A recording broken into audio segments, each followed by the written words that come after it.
നമ്മുടെ stock exchange ഓഹരി വിപണിയുടെ നിയന്ത്രണം സെബിയിലാണ്.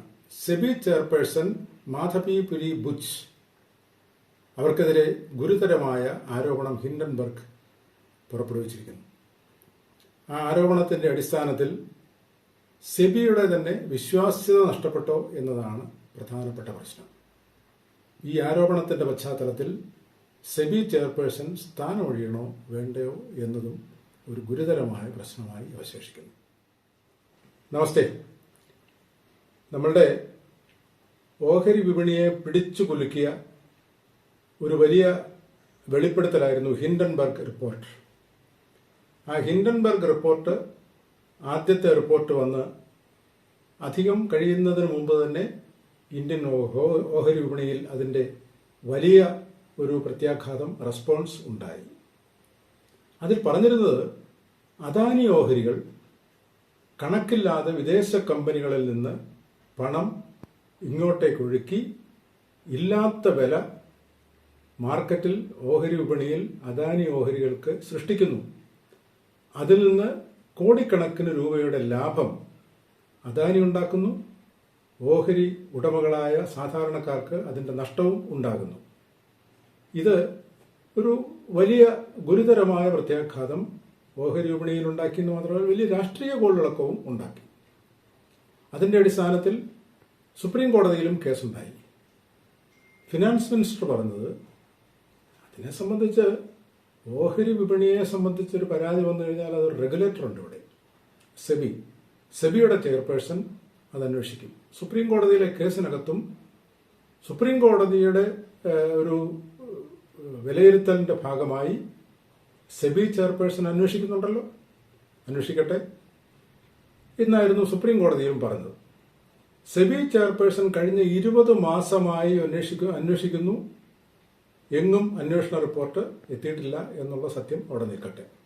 ഇപ്പോ പ്രധാനമായും രണ്ടാമത്തെ റിപ്പോർട്ട് വന്നിരിക്കുന്നു ഹിൻഡൻബർഗിന്റെ. രണ്ടാമത്തെ ഹിൻഡൻബർഗിന്റെ റിപ്പോർട്ട് അന്വേഷിക്കുന്ന ഈ ഓഹരി വിപണിയെ സംബന്ധിച്ചുള്ള റെഗുലേറ്റർ എന്നുള്ള നിലയിൽ ഓഹരി വിപണിയിലെ എല്ലാ ചലനങ്ങളും അന്വേഷിക്കേണ്ട, എല്ലാ മാൽ പ്രാക്ടീസും അന്വേഷിച്ച് നടപടിയെടുക്കേണ്ട ചെയർപേഴ്സൺ മാധവി പുരി ബുച്ച് അവർക്കെതിരെയാണ് ആരോപണം. ഹിൻഡൻബർഗ് റിപ്പോർട്ട് പറയുന്നു അവർക്ക് സിംഗപ്പൂർ ബേസ്ഡ് ആയിട്ടുള്ള ഒരു കമ്പനിയിൽ 7 കോടി രൂപയുടെ നിക്ഷേപം, 7 കോടി രൂപ എന്ന് പറയുന്നത് ഒരു വലിയ എമൗണ്ട് ഒന്നുമല്ല, $8,70,000 നിക്ഷേപം മാത്രമാണുള്ളത്. അവർക്കും അവരുടെ ഭർത്താവ് ധബോൾ ബുച്ചിനും കൂടി ഇത്രയും നിക്ഷേപമുണ്ട്. ആ നിക്ഷേപം ആ കമ്പനി വിനോദ് അദാനി, അതായത് ഗൗതം അദാനിയുടെ എൽഡർ ബ്രദർ വിനോദ് അദാനിയുടെ കമ്പനിയിലേക്ക് ഈ പണം ഒഴുകുന്നു. ധാരാളം വിദേശ കമ്പനികൾ, മൗറീഷ്യസ് ആൻഡ് ബർമുഡ ബേസ്ഡ് ആയിട്ടുള്ള ധാരാളം വിദേശ കമ്പനികളിൽ നിന്ന് ഉള്ള പണം വിനോദ് അദാനി ഉപയോഗിക്കുന്നതിന്റെ കൂട്ടത്തിൽ ഈ സിംഗപ്പൂർ ബേസ്ഡ് ആയിട്ടുള്ള കമ്പനിയും ഉണ്ട്. അപ്പോൾ ആ ഒരു ബന്ധം അദാനി ഗ്രൂപ്പുമായി ഈ മാധവി പുരി ബുച്ചിനുണ്ട്. അതുകൊണ്ടാണ് അന്വേഷണം എങ്ങും എത്താതെ ഇങ്ങനെ നീട്ടിക്കൊണ്ടുപോകുന്നത് എന്നായിരുന്നു ആരോപണം. ഇതിനെ സംബന്ധിച്ച് ആരോപണം വന്നു കഴിഞ്ഞപ്പോൾ സെബി ഒരു പത്രക്കുറിപ്പ് ഇറക്കി. സെബി ചെയർപേഴ്സൺ അല്ല, സെബി ഒരു പത്രക്കുറിപ്പ് ഇറക്കി, പേര് വെക്കാതെ തന്നെ ഒരു പത്രക്കുറിപ്പ് ഇറക്കി. ഞങ്ങൾ ഇതിനെക്കുറിച്ചൊക്കെ ആലോചിച്ചു. ഈ വിവരങ്ങളൊക്കെ നേരത്തെ തന്നെ റിപ്പോർട്ട് ചെയ്തിട്ടുള്ളതാണ്. ഞങ്ങൾ ഫൈനാൻസ് മിനിസ്റ്ററുമായിട്ടും കൺസൾട്ട് ചെയ്തിട്ടുണ്ട്. ഇതിനകത്തൊന്നും വലിയ കഥയൊന്നുമില്ല എന്ന് പറഞ്ഞു. വീണ്ടും ആരോപണങ്ങൾ വന്നു കഴിഞ്ഞപ്പോൾ രവിശങ്കർ പ്രസാദ് MP, BJPയുടെ നേരത്തെ മിനിസ്റ്ററായിരുന്ന രവിശങ്കർ പ്രസാദ് ഒരു മറുപടിയുമായി വന്നു. അദ്ദേഹം പറഞ്ഞത് ഹിൻഡൻബർഗ് എന്ന് പറയുന്ന ഒരു ഷോർട്ട് സെല്ലിംഗ് കമ്പനിയാണ്. ഈ ഓഹരി വിപണിയിൽ നിന്ന് ലാഭം ഉണ്ടാക്കുന്ന ഷോർട്ട് സെല്ലിംഗ് കമ്പനിയുടെ ആരോപണത്തിൽ വലിയ കഴമ്പില്ല.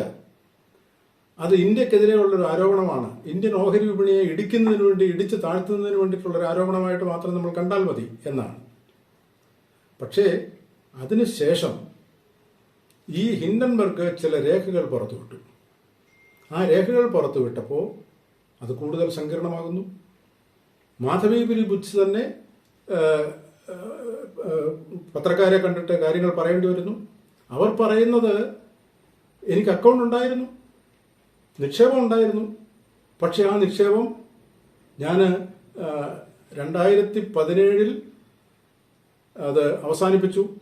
ഞാൻ അന്ന് ഒരു ഡയറക്ടറായിട്ട്, സെബിയുടെ ഡയറക്ടറായി മാറുമ്പോൾ ഞാൻ എൻ്റെ ഭർത്താവിൻ്റെ പേരിലേക്ക് മാറ്റി. ഭർത്താവിൻ്റെ പേരിലേക്ക് ഭാര്യ ഒരു നിക്ഷേപം മാറ്റിയാൽ അതിന് കുഴപ്പമൊന്നുമില്ല. ആ അക്കൗണ്ടിൽ ഭർത്താവിന് അക്കൗണ്ടുണ്ട്, അതും ഒരു ഇൻട്രസ്റ്റ് അല്ലേ? അത് ഒരു റെഗുലേറ്ററിന് അത്തരത്തിലുള്ള നിക്ഷേപം, ഭർത്താവിൻ്റെ ഒരു നിക്ഷേപം അവിടെ വരുന്നത് ശരിയാണോ? ഒന്ന്. രണ്ട്, 2018 ഈ നിക്ഷേപം, ഓഹരി നിക്ഷേപം പിൻവലിക്കുന്നു. എങ്ങനെയാണ് പിൻവലിക്കുന്നത്? മാധവിപുരി ബുച്ച് അവരുടെ സെബി ഡയറക്ടർ എന്നുള്ള ലെറ്റർ ഹെഡ് ഉപയോഗിച്ച് സിംഗപ്പൂർ കമ്പനിക്ക് എഴുതുന്നു, ഈ ഓഹരി എൻ്റെ ഭർത്താവ് ഥബോൾ ബുച്ചിന്റെ പേരിലേക്ക് ഇത് മുഴുവൻ പണമായി തിരികെ നൽകണം, ഓഹരി പിൻവലിക്കുന്നു. കത്ത് സെബി ഡയറക്ടറായിരിക്കുന്ന മാധവിപുരി ബുച്ചിന്റെ ലെറ്ററാണ്. അവർക്ക് താല്പര്യമില്ലെങ്കിൽ, അവർ ഡയറക്ടറായിട്ടുള്ള റെഗുലേറ്റർ ആയതിനു ശേഷവും ആ അക്കൗണ്ടിൽ അവർക്ക് ഒരു താല്പര്യവുമില്ലെങ്കിൽ എന്തിനാണ് അവരുടെ ലെറ്റർ ഹെഡിൽ തന്നെ കത്തയച്ചത് എന്നുള്ള ഒരു സംശയം ബാക്കി നിൽക്കുന്നു. ഒന്ന്. ഇത് മാത്രമല്ല, അവരൊന്നുകൂടെ പറഞ്ഞു, ഞങ്ങൾ ഈ അക്കൗണ്ട് എടുക്കുന്നത് ഞങ്ങൾ സിംഗപ്പൂരിൽ താമസിക്കുമ്പോഴാണ്. അനിൽ അഹൂജ എന്ന് പറയുന്നത് ഞങ്ങളുടെ ഫ്രണ്ടാണ്. അനിൽ അഹൂജയ്ക്ക് ഈ അക്കൗണ്ടിൽ, ഈ സ്ഥാപനത്തിൽ താല്പര്യമുണ്ട്. അനിൽ അഹൂജയോടുള്ള ഫ്രണ്ട്ഷിപ്പിന്റെ പുറത്ത് അദ്ദേഹം പറഞ്ഞിട്ടാണ് ഞങ്ങൾ ഈ നിക്ഷേപം നടത്തുന്നത്. ആരാണ് അനിൽ അഹൂജ? 9 വർഷം, 3 പ്രാവശ്യമായി 9 വർഷം അദാനി കമ്പനികളുടെ ഡയറക്ടർ ബോർഡിൽ അംഗമായിരുന്നു അനിൽ അഹൂജ. അപ്പോൾ വീണ്ടും സംഗതി മാധവിപുരി ബുച്ചിന്റെ വിശ്വാസ്യതയെ തന്നെ ചോദ്യം ചെയ്യുന്ന തരത്തിലേക്ക് കാര്യങ്ങൾ വരുന്നു. ഇത് മാത്രമല്ല, മറ്റൊരു കാര്യം കൂടെ പറഞ്ഞു.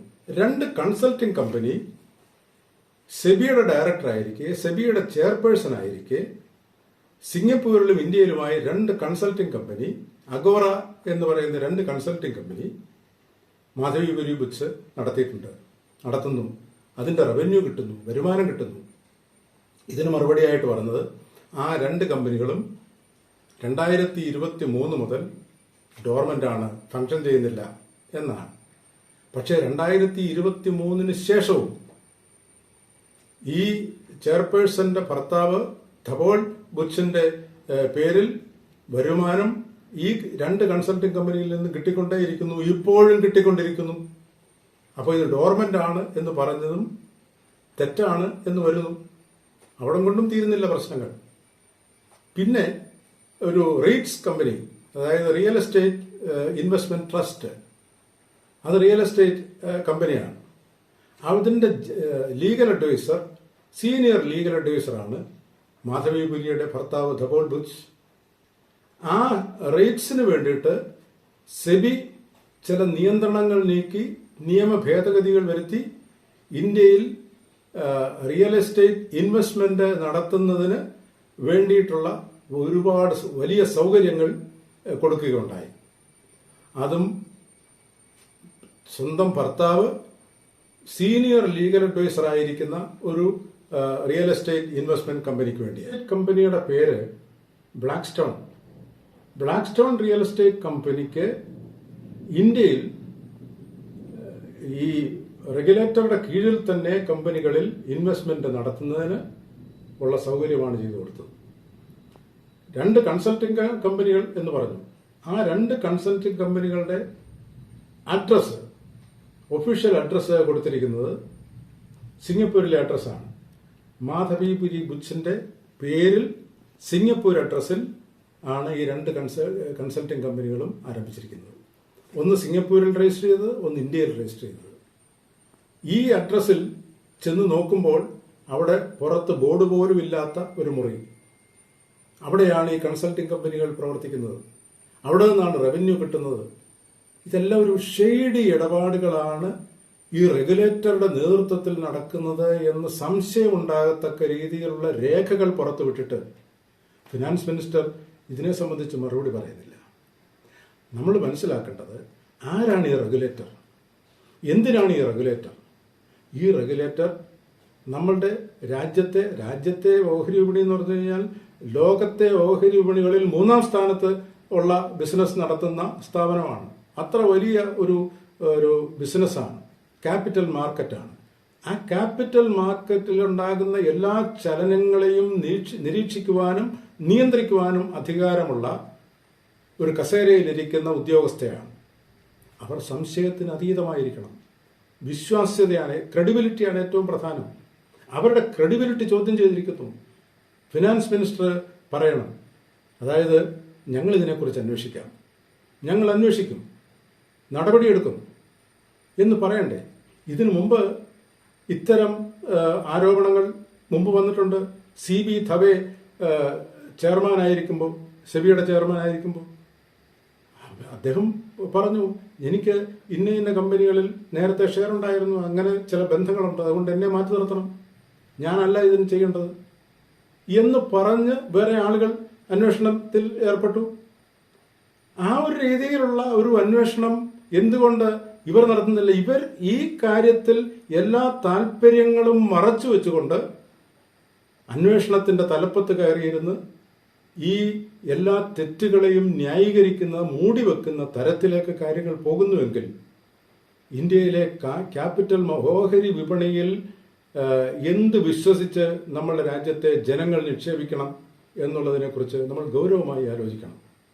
അപ്പോൾ ഇത് വളരെ പ്രാധാന്യമുള്ള, ഏറ്റവും പ്രാധാന്യമുള്ള ഒരു കാര്യമാണ്. JPC അന്വേഷണം എന്നത് പ്രതിപക്ഷം പറയുന്നത് JPC അന്വേഷണം അതൊരു പക്ഷേ രാഷ്ട്രീയമായ ഒരു ആവശ്യമായിരിക്കാം. പക്ഷെ അന്വേഷണം വേണ്ടേ? പെട്ടെന്ന് കാര്യങ്ങൾ തീർക്കാനും അന്വേഷിക്കാനും കണ്ടുപിടിക്കാനുമുള്ള മെഷീനറി ഏതെല്ലാം മെഷീനറി ഉണ്ട്?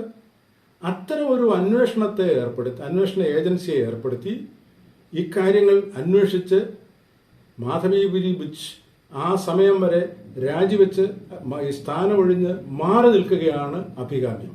ഇല്ലെങ്കിൽ ഇന്ത്യയിലെ ഓഹരി വിപണിയിൽ നിക്ഷേപകരായിട്ടുള്ള കോടിക്കണക്കിന് ജനങ്ങളെ അത് സാരമായി ബാധിക്കുന്ന ഒരു ഏർപ്പാടായിട്ട് മാറും എന്ന കാര്യത്തിൽ സംശയമില്ല. കാരണം റെഗുലേറ്റർ തന്നെ ക്രെഡിബിലിറ്റി ക്രൈസിസിൽ ഉൾപ്പെട്ടിരിക്കുന്നു, വിശ്വാസ്യത നഷ്ടപ്പെട്ടിരിക്കുന്നു. ആ വിശ്വാസ്യത വീണ്ടെടുക്കണമെങ്കിൽ ഗവൺമെന്റ്, അതിന്റെ ഉത്തരവാദിയായ ഫിനാൻസ് മിനിസ്റ്റർ ഇക്കാര്യത്തിൽ അവസരത്തിന് ഉയർന്നേ മതിയാകൂ എന്നതാണ് എൻ്റെ അഭിപ്രായം.